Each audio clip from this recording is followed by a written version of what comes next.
Les grands débats de Sud Radio, 10h-13h, Jacques Cardoz. C'est l'heure du face-à-face. Comment survivre face à l'intelligence artificielle? Les robots vont-ils diriger le monde? Que faire face à cette montée angoissante de l'intelligence artificielle? Angoissante ou pas forcément angoissante? En tous les cas, avec nous en studio, Édouard Filias, bonjour. Bonjour. Vous avez écrit plusieurs ouvrages sur le monde de l'influence et de la réputation sur l'Internet. Vous êtes communicant. Vous avez fondé Jin. Vous allez nous dire dans un instant de quoi il s'agit. C'est une société de conseil qui inclut l'intelligence artificielle avant de vous intéresser à l'IA, puisque vous êtes l'auteur de le manuel de survie face à l'IA. Vous l'avez appelé ainsi. Pourquoi? Parce que vous craignez qu'on ne survive pas face à l'IA? Non, au contraire, parce que je suis persuadé qu'il faut se l'approprier. Ouais. Et que c'est essentiel que chacun d'entre nous, On doit pas avoir peur. c'est un manuel, ne doit pas avoir peur et doit apprendre à s'en servir. Alors, vous l'utilisez au quotidien, vous, l'intelligence artificielle? Intensément. Oui, à travers votre société, c'est ça. En permanence. Alors, de quoi s'agit-il exactement, cette société? C'est une société de conseil. Quand vous dites que vous incluez l'intelligence artificielle, comment vous la maniez? L'intelligence artificielle permet de mieux communiquer, d'être plus précis, plus pertinent dans les messages qu'on envoie pour nos clients, de mieux mobiliser les datas immenses dont on dispose pour construire des stratégies sur les réseaux sociaux, pour construire des messages, pour construire des discours. Ça permet de gagner du temps, mais surtout ça permet de gagner de l'efficacité. L'efficacité dans mon métier, c'est la confiance. Est-ce qu'il n'y a pas un paradoxe quand même? On dit aux jeunes, et notamment à l'école, n'utilisez pas l'intelligence artificielle parce que ça va vous éviter de réfléchir par vous-même et que vous allez avoir des réponses toutes faites. Et puis, on a un chef d'entreprise brillant comme vous et vous nous dites oui, mais moi je m'en sers, je l'ai intégré. Au contraire, ça fait partie de mes solutions pour mes clients. Je pense qu'on doit commencer par lire Homère, l'Iliade et l'Odyssée. On doit commencer par les fondamentaux, bien entendu. Mais ensuite, ce serait absurde. Les robots, c'est après la littérature. Exactement. Mais vous disiez, oui, ce serait absurde. Ce serait absurde de se priver du potentiel extraordinaire de cette technologie qui change notre façon de penser en tant qu'individu, mais en tant qu'espèce. Par exemple, est-ce que vous essayez de jouer au duel avec ChatGPT vous-même? Il m'arrive d'avoir des conversations où elle me surprend par son ironie, par son second degré, notamment ses dernières versions qui sont extrêmement précises et pertinentes. Après, j'avoue que je suis toujours déçu quand j'attends de l'IA qu'elle prenne une initiative. L'initiative, le fait de prendre action, reste une fonction profondément humaine. Et on n'en est pas encore là. Justement, où on en est de la génération IA, parce que, je le disais en préambule, la finalité, c'est les robots vont-ils diriger le monde? On voit bien que ces scénarios de science-fiction, on se dit oui, c'est de la science-fiction, puis en fait, il y a quand même les prémices, il y a quand même les premiers pas. Mais pas à pas, justement. Commençons par cette troisième génération d'IA dans laquelle nous sommes. C'est ce que l'on appelle l'IA générative. Expliquez-nous de quoi il s'agit. Les LLM ou les larges language models qui sont apparus au grand public en 2022 avec ChatGPT sont des modèles qui simulent la conversation, la capacité à verbaliser et à écrire des humains. Donc c'est un simulateur extrêmement développé de conversation qui peut écrire à notre place, qui peut répondre, qui passe le fameux test de Turing. Ce test de Turing qui consiste à ne pas pouvoir déceler une IA pendant 5 échanges entre un juge et elle. D'accord. Elle le passe largement. C'est une des IA qui existent aujourd'hui. Il en existe d'autres. DeepMind, par exemple, qui est la branche de Google dédiée à l'IA, utilise d'autres technologies beaucoup plus puissantes qui fonctionnent sur le machine learning. En réalité, ce qu'il faut retenir, c'est que l'avenir de l'IA, c'est sa capacité à apprendre seule. Je vais vous donner un exemple. Le champion de Go a été battu il y a 5 ans. Il a fallu des mois et des mois d'entraînement pour permettre à l'IA de le battre. Aujourd'hui, une IA qui apprend le Go le matin même bat le même champion l'après-midi. Parce que la vraie révolution, c'est la capacité des machines à apprendre par elles-mêmes. Et c'est ce que nous allons connaître dans les années qui viennent. Voilà, c'est ça. On n'en est pas encore là. C'est-à-dire que lorsque On pose une question à une IA aujourd'hui, par calcul mental extrêmement savant, elle va faire le résumé et répondre, mais par la connaissance de ce qui est écrit en réalité, par la connaissance de ce que contiennent les ordinateurs déjà. Exactement, exactement. En l'occurrence, ChatGPT, mais aussi les autres modèles, Gemini, sont entraînés sur l'ensemble des contenus humains. Donc je citais Homer, prenez toute la littérature, toute la presse, tout Internet, tout ça tient dans un disque dur. Hein. C'est quelques téraoctets de données, c'est pas beaucoup en fin de compte. On a entraîné ces modèles de LLM sur ces quantités de données-là, et elles simulent en fait notre façon de réagir et d'interagir. Elles ne sont pas réellement intelligentes. Alors, j'ai entendu Luc Ferry dire il y a quelques mois que, par exemple, l'éducation nationale, dans le cadre de l'éducation nationale, on refusait d'utiliser l'IA et que c'était, selon lui, une erreur. Vous, Édouard Filias, qu'est-ce que vous pensez de ça? Est-ce qu'on doit intégrer l'intelligence artificielle dans l'apprentissage et faire en sorte que les élèves, alors peut-être évidemment pas au collège, mais peut-être à partir du lycée, s'en servent, mais s'en servent intelligemment? C'était le sens de ce qu'il disait.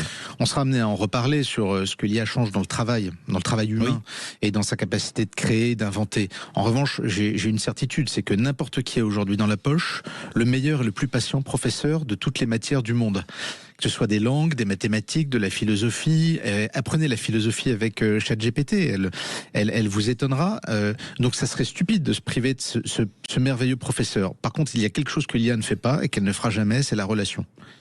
La relation d'humain à humain ne sera jamais remplacée par une machine. Dans le commerce, dans l'amitié, dans l'amour, dans la création, tout ce que vous pouvez imaginer, la relation humaine est essentielle. Elle est l'ingrédient fondateur. Sauf que je me souviens de ce film où un homme tombe amoureux d'une IA.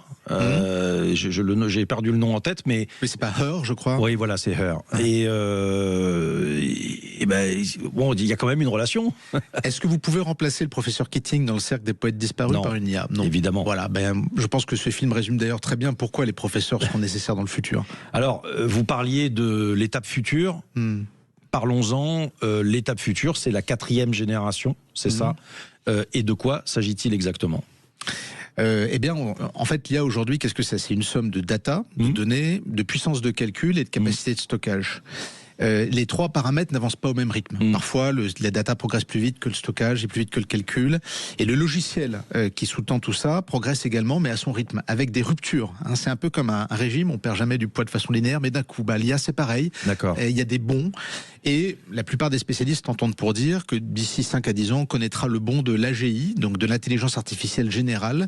C'est-à-dire qu'il sera capable d'apprendre par elle-même. 4-5 ans, vous dites? 4-5 ans, notamment en observant le monde physique. C'est la révolution que propose Yann Lequin. Il a ce génie de l'IA qui a récemment quitté Meta pour créer sa propre start-up en France d'ailleurs. Et qui va investir beaucoup d'argent, enfin qui fait un tour de table et qui fait une levée de fonds considérable pour essayer d'avoir un outil français bien à nous. C'est ça. Et l'idée de Lequin, elle est simple. C'est que désormais, l'IA apprendra en regardant des vidéos, en étudiant le monde physique. C'est-à-dire, nous sommes dans un studio. Ce studio, il a une certaine taille, une température. On a une certaine distance. Ma voix a une certaine intensité. Elle émet des fréquences. Toutes ces données extraordinairement riches qui nous entourent, dont est fait le monde physique, l'IA les utilisera pour apprendre. Imaginez, je parlais de quelques téraoctets dans un disque dur pour nourrir une IA. Demain, ce sera des téraoctets de téraoctets qui seront toutes ces données sur le présent, le futur et le passé pour apprendre à l'IA à comprendre comme un enfant d'ailleurs. Le parallèle que fait Lequin, c'est celui d'un nourrisson qui découvre le monde avec ses yeux et avec ses sens. Et donc son idée, c'est ça, c'est à l'occasion de cette 4e génération dont vous nous dites qu'elle va arriver, c'est très vite, 4-5 ans, c'est pas le prochain président de la République, mais où c'est la fin du mandat du prochain ou de la prochaine, donc c'est vraiment très vite, et ça veut dire que là on va basculer dans un autre monde. C'est une IA qui sera capable de raisonner, on peut dire ça? D'abord de raisonner, de comprendre, de faire preuve d'intuition dont nous sommes incapables, de résoudre la plupart des grands problèmes scientifiques et techniques qui sont aujourd'hui face à nous. Par exemple, concrètement, AlphaFold. AlphaFold, c'est une application développée par DeepMind qui permet de modéliser toutes les protéines. d'anticiper la forme de n'importe quelle protéine. Il y en a plus de 200 millions pour évidemment concevoir des médicaments, des thérapies. Ça n'avait jamais été fait. Demain, on va vers la fin du cancer, la fin de toutes les grandes pathologies, l'augmentation radicale de notre espérance de vie grâce à des traitements inédits que l'IA nous amènera. Mais ça, c'est juste un exemple dans la santé, dans l'énergie. La fusion nucléaire, dont on parle beaucoup parce qu'elle serait une solution définitive au problème de réchauffement climatique. On ne le dit pas assez. L'IA nous permettra sans doute de faire des bonds de géants vers cette technologie. Vous touchez là une question qui m'intéresse vraiment sur le réchauffement climatique. Est-ce que l'IA pourrait nous sauver du dérèglement climatique? Alors, ma réponse est oui sur le plan technologique. Vous avez raison, elle pourrait nous sauver. Mais si on regarde avec Stanley Kubrick, le docteur Folamour, non sur le plan humain et politique. Ouais. Et de la raison, parce que malheureusement, les hommes sont fous. Les hommes sont fous, et c'est ce qui les rend beaux, et c'est ce qui les rend tragiques. Donc l'IA est une solution technique qui apporte d'immenses bénéfices, qui peut aussi apporter d'immenses menaces. On pourra peut-être en reparler. Oui, mais on va en parler. L'IA, de mon point de vue, est une opportunité inouïe pour l'humanité qu'il faut savoir saisir, et c'est ce que je veux défendre aujourd'hui avec ce manuel. Voilà, et c'est ce dont on va parler au cours de cet entretien. On va aborder justement, parce que dès qu'on parle de l'IA, on parle des métiers qui sont menacés. Oui, il y a des métiers qui sont menacés, mais il y a aussi peut-être des métiers à créer. Et je suis très heureux de vous entendre dire que techniquement, l'IA pourrait sauver ou en tous les cas régler certains aspects du dérèglement climatique. Évidemment, après, les hommes sont les hommes. Il faut réussir à savoir manier tout ça. Et puis il y a la question de la réglementation. Comment on va faire pour réglementer cette IA? Est-ce que l'IA, elle sera en main à la main, des politiques, ou bien à la main de grands dirigeants nouveaux que sont les patrons des GAFAM, et qui est pas derrière un monsieur ou une madame Folamour. C'est ce qu'on redoute. Vous voyez qu'il y a énormément de questions. On en parle juste après ça. Les grands débats de Sud Radio, le face-à-face. Quels sont les emplois qui vont être touchés par la révolution intelligence artificielle? Ça, c'est l'aspect négatif. Mais attention, il y a beaucoup d'aspects positifs. On cherche en ce début d'année des raisons d'espérer en notre avenir, mais il y en a plein, rassurez-vous. Il faut que l'IA soit une alliée et non une ennemie. Alors on en parle avec Édouard Filias dans ce face-à-face. Si vous nous rejoignez que maintenant, eh bien sachez que Édouard Filias est expert en numérique, co-auteur du manuel de survie de l'intelligence artificielle aux éditions Ellipse. Alors, première question, qui est un peu la question que tout le monde se pose aujourd'hui, mais on va tout de suite après passer à des choses plus positives. Quels sont les emplois qui vont être touchés très vite par l'intelligence artificielle et qui vont être touchés, menacés? Alors c'est un peu une ironie de l'histoire, mais pour une fois, ce ne sont pas les emplois de col bleu. La technologie avait détruit beaucoup d'emplois dans l'industrie dans le passé, et aujourd'hui, ce sont les cols blancs. Donc c'est les professions intellectuelles supérieures qui sont les premières visées, et au premier rang desquelles les développeurs informatiques. Qui étaient les rois du marché de l'emploi ces 10 dernières années. C'est étonnant parce qu'on va, avec toutes les attaques cyber auxquelles on doit faire face. Attention, quand je dis toucher, on parle de maximum 10%. Et puis on parle de baisse de salaire, on parle de réorientation de ces profils. Donc ce sont des ajustements, c'est pas une vraie menace sur l'existence même si. Ceux qui ne s'adapteront pas et qui resteront au C++ et au langage de programmation de la génération d'avant auront un problème. Mais il est évident que quand vous avez un gain de productivité qui est de l'ordre de 4 à 5 pour un développeur, c'est-à-dire qu'en fait vous faites le travail avec un développeur de 5 en fait, il y a quelques années. Si je comprends bien, au lieu d'avoir une équipe de 5, il y aura une équipe de 1 avec le crack de la bande qui saura manier. Voilà. Exactement. Il n'y a pas menace, mais il y a beaucoup de diminution. Et les développeurs, mais les juristes aussi, qui le savent d'ailleurs, qui sont en train de se réinventer, de se réorganiser, écrire un contrat, écrire un accord, une convention, trouver une médiation. Enfin, l'IA le fera beaucoup mieux. Elle plongera dans toute la jurisprudence, la littérature. Les avocats, mieux que évidemment. Les avocats. Alors d'abord, ça touchera... Les avocats, donc c'est pas un robot qui ira plaider dans le prétoire, mais en revanche, il aura pu être aidé peut-être au sein de son cabinet par l'IA. C'est pour ça que vous le voyez dans le conseil aujourd'hui, qui sont un des premiers employeurs de jeunes diplômés, il n'y a plus de recrutement de juniors, ou très peu.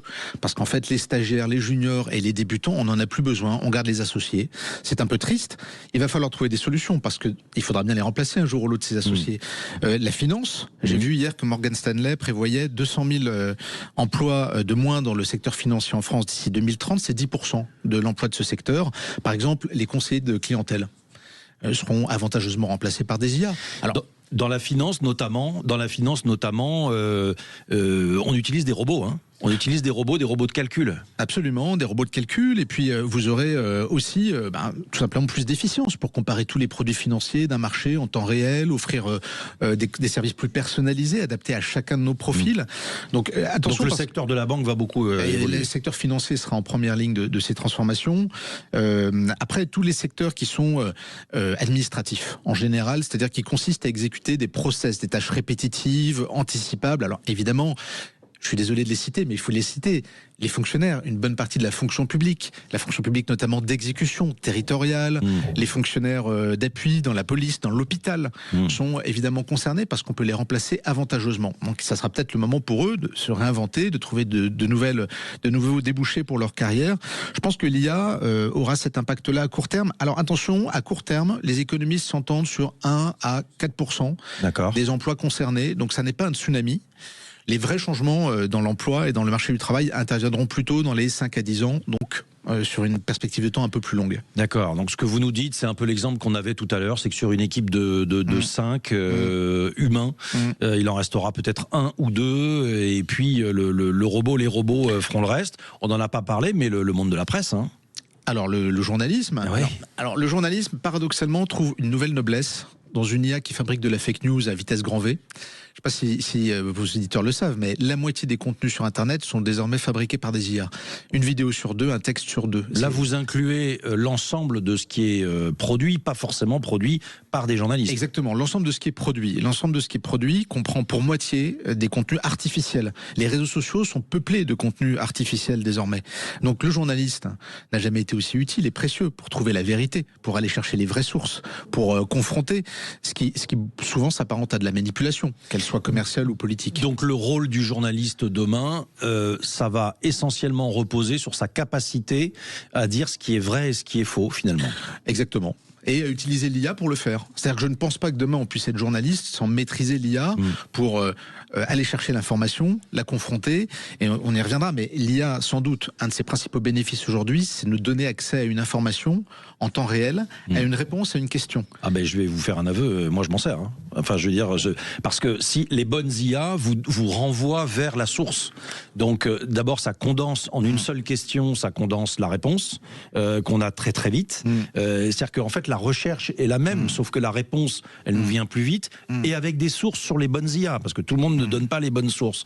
Mais dès l'instant où après vous pouvez vérifier les sources, vous avez gagné du temps en réalité. Donc il faut pas se tromper. Alors heureusement, et on en parlait avec le dérèglement climatique, il y a des solutions. Le secteur de la santé, alors là, c'est le grand espoir. Le secteur de la santé, on sait que l'IA va... Vous disiez peut-être que ce sera la fin du cancer dans quelques années ?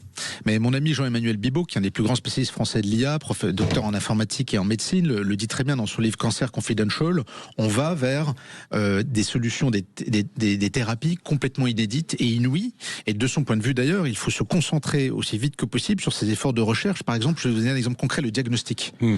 Un diagnostic fait par une IA aujourd'hui, c'est ce que dit également le professeur Alexandre, est meilleur que celui d'un humain.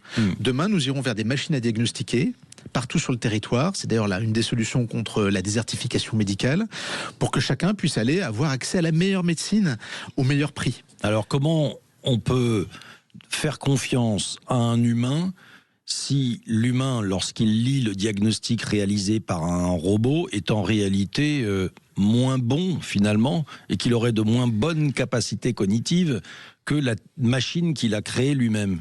Alors là, vous touchez une question essentielle, c'est qu'il faut faire confiance soit à l'IA, soit à l'humain, mais pas aux deux en même temps. Parce que quand les deux sont ensemble, ils se tirent vers le bas. Les résultats statistiques sont formels. Un humain qui co-diagnostique, un médecin humain qui co-diagnostique avec une IA, fait chuter la performance de l'IA. Bon ? Oui. Donc ça veut dire que le rôle de l'humain, fondamentalement, mais dans la médecine comme dans le travail, va changer. Nous serons des contrôleurs et plus des opérateurs de l'IA. Donc notre boulot, ce sera d'initier l'IA, de lui donner une mission, et ensuite de contrôler sa trajectoire. Ouais. Alors là, pour le coup, on aura besoin de normes. Alors des normes politiques, des normes, bien entendu, on aura Éthique. besoin de cadres, des normes éthiques, évidemment. Et là, l'IA pose évidemment la question de la liberté de conscience et la liberté collective, la souveraineté qui est la nôtre. Vous qui travaillez et qui avez écrit ce livre sur le manuel de survie de l'intelligence artificielle, est-ce que vous craignez le moment où l'IA pourrait nous dominer ? Je vais vous répondre franchement, sans vouloir faire de catastrophisme, parce que ça m'irrite quand je vois ce catastrophisme. Je trouve que c'est une façon de faire couler de l'encre bon marché. Mais oui, je le crains. Et je pense qu'une des solutions, c'est de se prémunir à ce moment en gardant la maîtrise de notre autonomie. Je pense que notre société doit veiller à garder la maîtrise de son alimentation, de sa santé, de sa défense, de son organisation, de sa mobilité, dans un monde où elle serait privée d'IA. Je pense qu'il faut se préparer un jour venu, si c'est nécessaire, à nous priver du numérique et à continuer à survivre. Si nous devenions comme des nourrissons dans une couveuse, dépendants de la technologie, et de l'IA en particulier, qui est le joyau de la technologie aujourd'hui, nous nous condamnerions. Parce que tôt ou tard, elle tombera ou elle deviendra adverse. Donc je pense que c'est le boulot des politiques de prévoir le meilleur avec l'IA, mais aussi le pire. Il y a urgence aujourd'hui à légiférer sur ce sujet, c'est à l'échelon européen à minima. Est-ce qu'il y a des pistes qui sont envisagées aujourd'hui ? L'urgence, c'est surtout de veiller à ce que nous ne consommions pas de l'IA américaine et chinoise toute la journée, l'une pour nous vendre ses produits, l'autre pour nous soumettre politiquement. C'est ça l'urgence de l'Europe, c'est ça l'urgence de la France. Là, vous êtes en train de dire qu'il faut absolument aider Yann Lequin dans son projet. Et il faut aider Yann Lequin, il faut s'aider nous-mêmes. Il faut faire la place pour le succès de nos startups, le succès de nos entreprises, le succès de nos scientifiques. Je vais vous donner un exemple très concret qui va illustrer mon propos. Les ChatGPT et toutes ces sociétés américaines de la Silicon Valley vont avoir besoin de financement. Elles ont reçu énormément d'argent comme nulle autre technologie dans le passé. C'est unique dans l'histoire de l'humanité, autant d'argent en aussi peu de temps.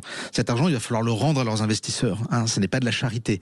Et pour le rendre, il va falloir se monétiser. Exactement comme Facebook et les réseaux sociaux l'ont fait au tournant des années 2010. La monétisation, ça sera la publicité. ChatGPT, d'ici quelques mois, quelques années, comme les autres d'ailleurs solutions, vous proposeront des contenus parce qu'ils correspondent à des publicités. À quel point ce sera visible, à quel point ce sera perceptible, j'espère que ce sera très explicite, mais honnêtement, on pourra se poser la question de savoir quel est notre libre arbitre face à une IA qui nous connaît parfaitement et qui nous recommande tel produit ou tel achat. Alors, dernière question. Notre défi demain, notamment au-delà de la législation, vous venez d'en parler, c'est d'éviter que ceux qui ont la main sur les IA dirigent le monde finalement. Si je résumais d'un trait, je pourrais dire que l'homme le plus puissant du monde, c'est plus Donald Trump, mais c'est Elon Musk. On pourrait le voir comme ça, lui ou quelqu'un d'autre. Je pense qu'il faut que l'humanité reste au-dessus de l'IA et se dote de principes de fonctionnement, de règles éthiques qui permettent à un moment donné de freiner ou de stopper cette machine si elle ne servait plus nos intérêts. Ça me semble l'évidence même. Et une question qui m'a toujours traversé l'esprit, est-ce que demain on peut imaginer, parce qu'il y a des armées de robots en Chine, des robots pour par exemple effectuer toutes les tâches pénibles, je pense à ramasser les poubelles par exemple, tout simplement. C'est un projet très concret, puisqu'aujourd'hui, un androïde, un robot humanoïde, coûte $30 000. Il sera sur le marché d'ici quelques années, donc les tâches domestiques, on peut penser les tâches d'aide à la personne seront en partie gérées par des robots dans le futur. Merci beaucoup, Édouard Filias, de nous avoir éclairé sur l'intelligence artificielle. Comment survivre face à l'intelligence artificielle. Voilà, il ne faut pas voir les choses de façon négative. Il faut aussi les voir du côté positif. C'est votre livre paraît, aux éditions Ellipse. C'est la fin de ces 3 belles heures d'infos, de décryptage et de débat. Merci à tous ceux qui m'ont aidé à préparer ces émissions toute cette semaine, notamment Quentin, Emmanuel, Albin Texera, Jules Boscherini, Jean-Marie Bordry et bien sûr le patron Patrick Roger. Lundi, vous retrouverez Valérie Expert à 10h, Perico Légas à midi, Patrick Roger à 7h et Jean-François Aquili pour l'entretien politique. J'ai été ravi de passer cette semaine en votre compagnie. Je vous souhaite un excellent week-end. Tout de suite, le journal.